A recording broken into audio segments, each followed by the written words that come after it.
ശ്ലോകം 5 നോക്കാം. നിർവ്യാപാരോപി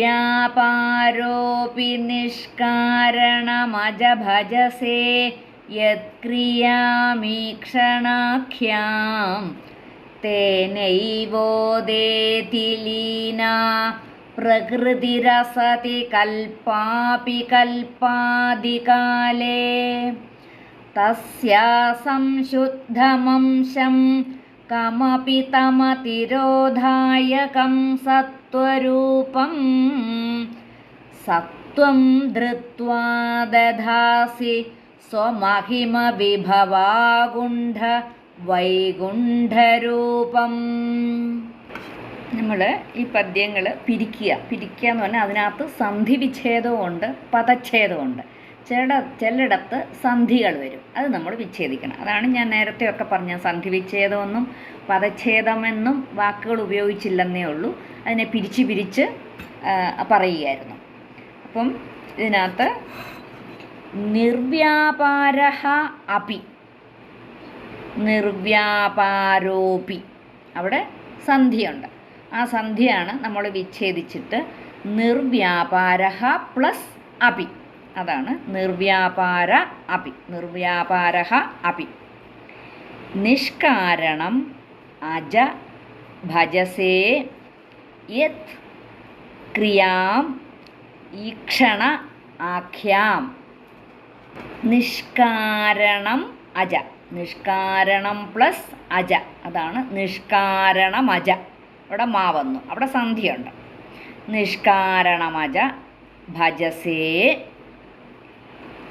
യത് ക്രിയാം, യത് ക്രിയാം ഈക്ഷണ ആഖ്യാം. ക്രിയാമീക്ഷണാഖ്യാം, അവിടെ ക്രിയാമീക്ഷണാഖ്യാം. ക്രിയാമിൻ്റെ മാറി ഈക്ഷണത്തിൻ്റെ ഈയും കൂടെ ചേർന്ന് മീ എന്നുള്ള അക്ഷരം വരികയാണ് ചെയ്യുന്നത്. നമ്മൾ ഒരുപാട് ഗ്രാമറിലേക്ക് പോകണ്ട, ഞാൻ പിരിച്ചങ്ങ് പറയാം. ക്രിയാം ഈക്ഷണ ആഖ്യാം, യത്ക്രിയാമീക്ഷണാഖ്യാം തേന തേനൈവോദേതി, തേന ഏവ ഉദേതി. തേന പ്ലസ് ഏവ പ്ലസ് ഉദേതി, അതാണ് തേന ഏവ ഉദേതി. തേനൈവോദേതി ലീനാ പ്രകൃതി അസതി കൽപ്പ അപി കൽപ്പാദി കാലേ. പ്രകൃതി നമ്മളതിനകത്ത് കാണും, പ്രകൃതി രസതി, ര എന്ന് കാണും. ശരിക്കും പറഞ്ഞാൽ പ്രകൃതി അസതി. ഇപ്പോൾ നമ്മൾ രസതി എന്ന് എടുത്തു പറഞ്ഞു പോയാൽ അർത്ഥം മാറിപ്പോവും. പ്രകൃതി അസതിയാണ്. പ്രകൃതി പ്ലസ് അസതി, അസതി കൽപ്പ. അപ്പം പ്രകൃതി, അവിടെ ഈ വിസർഗവും ആയും കൂടെ ചേരുമ്പോഴാണ് ര വരുന്നത്.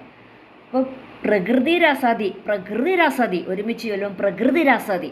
പക്ഷെ പ്രകൃതി രസതി എന്ന് പറഞ്ഞു പോയാൽ വാക്കിൻ്റെ അർത്ഥമേ മാറിപ്പോവും.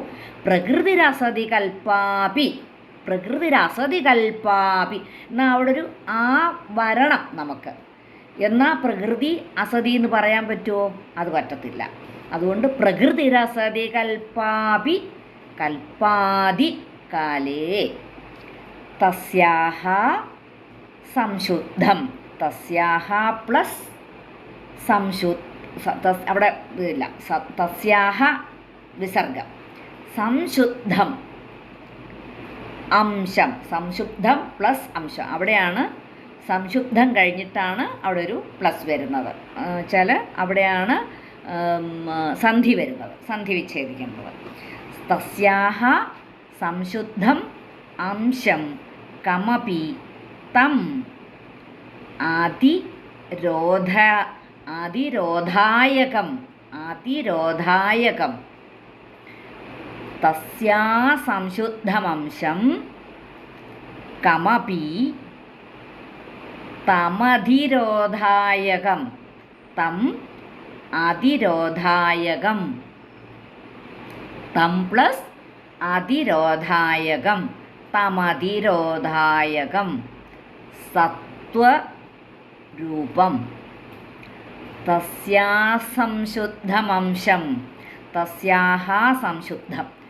അപ്പം അവിടെ ഒരു വിസർഗം ഉണ്ട്, തസ്യാഹ കഴിഞ്ഞിട്ടൊരു വിസർഗമുണ്ട്, സംശുദ്ധം. ആ സംശുദ്ധത്തിനെ നമ്മൾ വിസർഗം പറയാതെ വരുമ്പം തസ്യാഹ കഴിഞ്ഞിട്ട് വരുന്ന സ അത് ഇരട്ടിച്ച് പറയണം. അതാണ് തസ്യാ സംശുദ്ധമംശം. ആ സ അത് വായിക്കുമ്പോൾ അങ്ങനെ ഇതിലെഴുതിയിരിക്കുന്ന പോലെ അങ്ങ് വായിച്ചു പോയാൽ മതി. അവിടെ ആ ഗ്രാമർ അങ്ങനെയാണ് വന്നത്. തസ്യാഹ സംശുദ്ധമംശം, സംശുദ്ധം അംശം.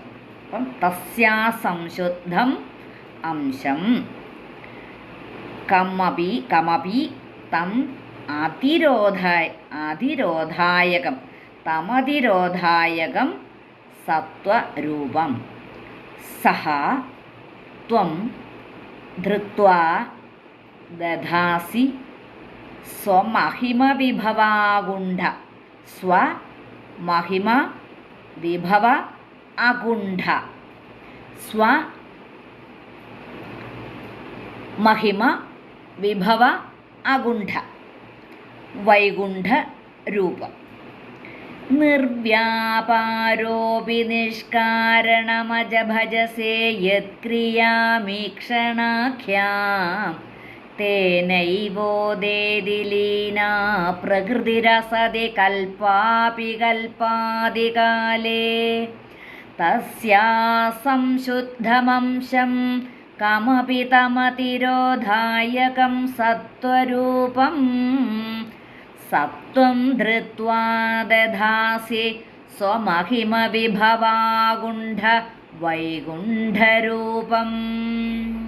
നമ്മൾ വീണ്ടും ഭഗവാന്റെ സ്വരൂപത്തെക്കുറിച്ചാണ് ഇങ്ങനെ പറഞ്ഞുകൊണ്ടിരിക്കുന്നത്. അപ്പം അതിനകത്ത് അന്വയവും ചെറിയ രീതിയിൽ അർത്ഥവും പറഞ്ഞു പോകാം. അജ, ഹേ അജ, അല്ലയോ അജ. നിർവ്യാപാരഃ അപി ത്വം, അങ്ങ് സ്വതവേ ഒരു ചേഷ്ടയുമില്ലാത്തവനാകുന്നു എങ്കിലും, എങ്കിലും നിർവ്യാപാരഃ അപി സ്വതവേ തന്നെ ഒരു ചേഷ്ടയും ആകുന്നു എങ്കിലും നിഷ്കാരണം ഒരു കാരണവും കൂടാതെ, എന്ന് വെച്ചാൽ വ്യക്തമായിട്ട് ഒരു കാരണവും കൂടാതെ ഈക്ഷണാഖ്യാം ക്രിയാം ഭജസേ യത്. ഈക്ഷണം എന്ന് പറഞ്ഞാൽ ആ നോട്ടം, ഈക്ഷണം എന്ന ഒരു ചേഷ്ടയെ കൈക്കൊള്ളുന്നു എന്നത് യാതൊന്നോ, യത് ഭജസേ യത് യാതൊന്നോ, തേന ഏവ അതിനാൽ തന്നെയാണ്, തേന ഏവ അതിനാൽ തന്നെയാണ്, അസതി കൽപ്പ നമ്മൾ നേരത്തെ പറഞ്ഞു രസതിയല്ല അസതിയാണെന്ന്, അസതി എന്നാണ് ആ വാക്ക് വരുന്നത്. നമ്മൾ ഒരുമിച്ച് ചൊല്ലുമ്പോൾ ആ രാ ഇടയ്ക്ക് വരുന്നതാണ്. അപ്പോൾ അസതി കൽപ്പ അപി ലീന പ്രകൃതി, അസതി ഇല്ലാത്തതായി തോന്നുന്നുവെങ്കിലും, അതാണ് അസതി കൽപ്പ, ഇല്ലാത്തതായി തോന്നുന്നുവെങ്കിലും അപി ലീന പ്രകൃതി, ലീന എന്ന് പറഞ്ഞാൽ ലയിച്ച് കിടക്കുന്നത്. അപ്പം അങ്ങയിൽ ലയിച്ച് കിടന്നിരുന്ന ആ പ്രകൃതി, ലീന പ്രകൃതി, അസതി കൽപ്പ അപി ലീന പ്രകൃതി, ഇല്ലാത്തതായി തോന്നിയിരുന്നുവെങ്കിലും അങ്ങയിൽ ലയിച്ചു കിടന്നിരുന്ന ആ പ്രകൃതി അല്ലെങ്കിൽ ആ മായ കൽപ്പാദികാലേ കൽപ്പത്തിൻ്റെ തുടക്കത്തിൽ തന്നെ ഉദേതി ഉയർത്തെഴുന്നേൽക്കുന്നത്, ഉദേതി ഉയർത്തെഴുന്നേൽക്കുന്നത് സ്വമഹിമ വിഭവാഗുണ്ഠ, സ്വമഹിമ വിഭവാഗുണ്ഠ, സ്വ തൻ്റെ മഹിമ തികഞ്ഞ മഹിമാവിനാൽ തനിക്ക് അപാരമായ ഒരു മഹിമാവുള്ളതിനാൽ ഒന്നിലും ഒരു മടക്കം പറ്റാത്തവനെ എന്നാണ്. സ്വമഹിമ വിഭവാഗുണ്ഠ വൈകുണ്ഠ, വൈകുണ്ഠവാസിയായ ശ്രീ മഹാവിഷ്ണു. സഹ ത്വം ആണ് ആ അങ്ങ്, സഹ എന്ന് പറഞ്ഞാൽ ആ അങ്ങ് എന്ന് വെച്ചാൽ നിർവ്യാപാരനായ അവിടുന്ന് തസ്യാഹ അതിരോധായകം തസ്യാഹ ആ പ്രകൃതി എന്ന് വെച്ചാൽ ആ മായയുടെ ഒന്നിനെയും മറയ്ക്കാത്തതും ഒട്ടും കലർപ്പില്ലാത്തതും ആയ സംശുദ്ധം സത്വരൂപം കമപി. സംശുദ്ധം എന്ന് പറഞ്ഞാൽ ഒട്ടും കലർപ്പില്ലാത്തതുമായ ആ സത്വഗുണം അംശം ധൃത്വ എന്ന രൂപത്തിലുള്ളതുമായ അംശത്തെ കൈക്കൊണ്ട് രൂപം ദധാസി രൂപത്തെ ധരിക്കുന്നു. ഇതൊക്കെ ആ ഭഗവാന്റെ സ്വരൂപത്തെ പറയുന്നതാണ്. കുറച്ച് തത്വമാണത്. അപ്പോൾ അതുകൊണ്ടാണ് നമുക്ക് കുറച്ചൊരു മനസ്സിലാക്കാനായിട്ട് ഒരു ബുദ്ധിമുട്ട് വരും. അത് അർത്ഥം പറയുകയാണെന്നുണ്ടെങ്കിൽ, അല്ലയോ അജനായ ഭഗവാനെ, അങ്ങ് യാതൊരു വ്യാപാരവും കൂടാത്തവനാണെങ്കിലും വീക്ഷണാഖ്യായ ക്രിയയെ യാതൊരു കാരണവും കൂടാതെ തന്നെ ചെയ്യുന്നു. അദ്ദേഹം ഇങ്ങനെ ക്രിയ ചെയ്തുകൊണ്ടേയിരിക്കുകയാണ്. എങ്ങനെ? കാന്ത ഇരുമ്പിനെ ആകർഷിക്കുന്നത് പോലെയാണ് അങ്ങയുടെ ആ വീക്ഷണം. അപ്പോൾ ആ അങ്ങയിൽ ലയിച്ചു ചേർന്ന് മിക്കവാറും തന്നെ ഇല്ലായ്മയെ പ്രാപിച്ച മായ എന്ന് പറയുന്നത് ഒന്ന് നമുക്ക് കാണാൻ പറ്റത്തില്ലല്ലോ. മായ ആ ഇല്ലാത്തതിനെ പ്രാപിച്ച എന്ന് വെച്ചാൽ ആ മായയെ പ്രാപിച്ച ബ്രഹ്മാവ്. അതെ, മായയിൽ ഇല്ലായ്മയെ പ്രാപിച്ച മായയെ ബ്രഹ്മാവ് ആദ്യ ദിവസത്തിൽ തന്നെ പ്രകാശിപ്പിക്കുന്നു. അപ്പം അങ്ങനെയുള്ള ആ വൈകുണ്ഠവാസിയായ ഭഗവാനെ അങ്ങയുടെ ആ യോഗ ഐശ്വര്യ പ്രഭാവത്താൽ അല്ലെ വൈഭവത്താൽ തടസ്സമില്ലാത്ത ശക്തിയോടുകൂടിയിരിക്കുന്ന അങ്ങ് ഒന്നിനെയും തന്നെ മറയ്ക്കാത്തതും പരിശുദ്ധമായ, അതാണ് സത്വഗുണമെന്ന് പറയുന്നത്. എന്ന് വെച്ചാൽ സത്വഗുണമെന്ന് പറഞ്ഞാൽ ഒരു മറവില്ല, മുഴുവൻ പരിശുദ്ധമാണ്. അങ്ങനെയുള്ള ആ രൂപമാണ് അങ്ങയുടെ മായ എന്ന് പറയുന്ന രൂപം.